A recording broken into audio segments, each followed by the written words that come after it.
ആ ഇത് ആ എന്നാ പരിപാടിയൊക്കെ? എന്ത് പരിപാടി? ഈ പരിപാടിയില്ല. എന്നാ ഒരു ഉഷാറില്ലാത്ത മാതിരി. ഓ വെറുതെ അങ്ങ് ഒന്ന് ഇറങ്ങിയതാ. നീ ഇപ്പോൾ വാർത്തകളൊക്കെ ഒന്നും കേൾക്കുന്നു വല്ലതും ഉണ്ടോ? എന്തോ എന്നെ പറ്റിയുള്ള വാർത്ത വന്നോ? നിന്നെ പറ്റിയല്ല, പിന്നെ ഇങ്ങനെ പേപ്പറിലും ടി വിയിലൊക്കെ കാണുന്നു.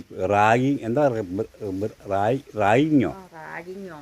ആ ആ അത് പിന്നെ ഇപ്പോൾ ടീച്ചർമാരെ കയ്യിൽ നിന്ന് വടി മേടിച്ച് ദൂരെ കളഞ്ഞില്ലേ? ആ ആ അതുകൊണ്ടിപ്പോൾ പിള്ളേർക്കൊക്കെ ഒരു കൂസലില്ലാതല്ലേ നടക്കുന്നത്. പിള്ളേരെ തന്നെ ഉപദ്രവിക്കുന്നു. പണ്ടൊക്കെ ടീച്ചർമാരെ നല്ല ചൂരലായിരുന്നു. ക്ലാസ്സിലേക്ക് ഇങ്ങനെ വടിയും പിടിച്ചിന് വരുന്ന തന്നെ പിള്ളേരിങ്ങനെ വറയ്ക്കും. അന്ന് അനുസരണ ഉണ്ടായിരുന്നു പിള്ളേർക്ക്, പാടിക്കുകയും ചെയ്യുമായിരുന്നു. എനിക്കിട്ടൊക്കെ കിട്ടിയിട്ടുണ്ട് കേട്ടോ. ഒരടി അടിച്ചതാ ഇവിടെ കയറിയാൻ കൊള്ളും. അത് ശരിയാ. ഉണ്ടായിരുന്നില്ലല്ലോ. ഇപ്പൊ ഉണ്ടല്ലോ പിള്ളേരെ നേരെ പഠിച്ചില്ലെങ്കിൽ അടി തരും കേട്ടോ എന്നൊന്ന് പറഞ്ഞാൽ മതി. അപ്പോഴത്തേനും രക്ഷിതാക്കളെല്ലാവരും ചെന്ന് ടീച്ചർമാരെ അങ്ങോട്ട് കേസായി വഴക്കായി, പിന്നെ അവരുടെ കാര്യം പോക്കായി. അതുകൊണ്ടേ ഇങ്ങനെയൊക്കെ സംഭവിക്കും. അപ്പോൾ അടിച്ച് പഠിപ്പിക്കണം തന്നെയാണ് നിൻ്റെ ഒരു അഭിപ്രായം? അന്ന് അങ്ങനെയൊക്കെ പിള്ളേർക്ക് അടി കിട്ടുമെന്ന് കണ്ടാൽ പിള്ളേർക്കൊരു പേടിയും ഭയവും അനുസരണയൊക്കെ നന്നായിട്ട് പഠിക്കുകയും ചെയ്യായിരുന്നു.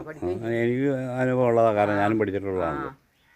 അത്യാവശ്യത്തിന് ടീച്ചറുടെ കയ്യിലൊരു വടിയൊക്കെ വേണം. അങ്ങനെയാണ് നിൻ്റെ അഭിപ്രായത്തിൽ?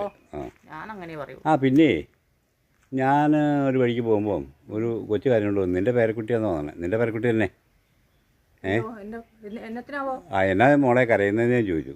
അപ്പോൾ പറഞ്ഞു സാറ് തല്ലി തോളയൊക്കെ ചോര ഒലിക്കുന്നതിൻ്റെ. എൻ്റെ ദൈവമേ, എൻ്റെ കൊച്ചിനെ തല്ലിന്നോ? നിങ്ങളുടെ കൊച്ചിനെ, നിൻ്റെ കൊച്ച ആന്ന് തന്നെ.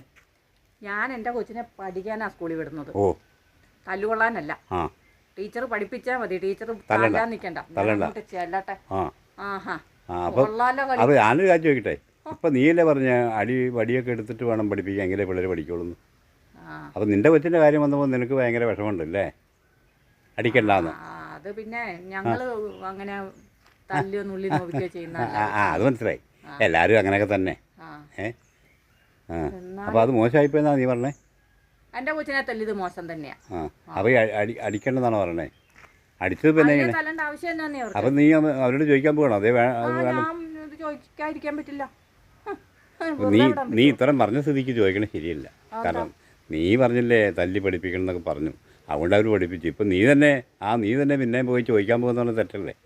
അപ്പോൾ അത് വേണ്ട, എന്നോടല്ല വേണ്ടെന്ന് നോക്കല്ലേ നല്ലേ? അല്ലേ, ഒന്ന് ആലോചിച്ച് നോക്ക്. എൻ്റെ കൊച്ചിന് തല്ല് കിട്ടിയതോ? അത് സാധാ പഠിക്കാൻ വേണ്ടിയാണല്ലോ തല്ലിയത്.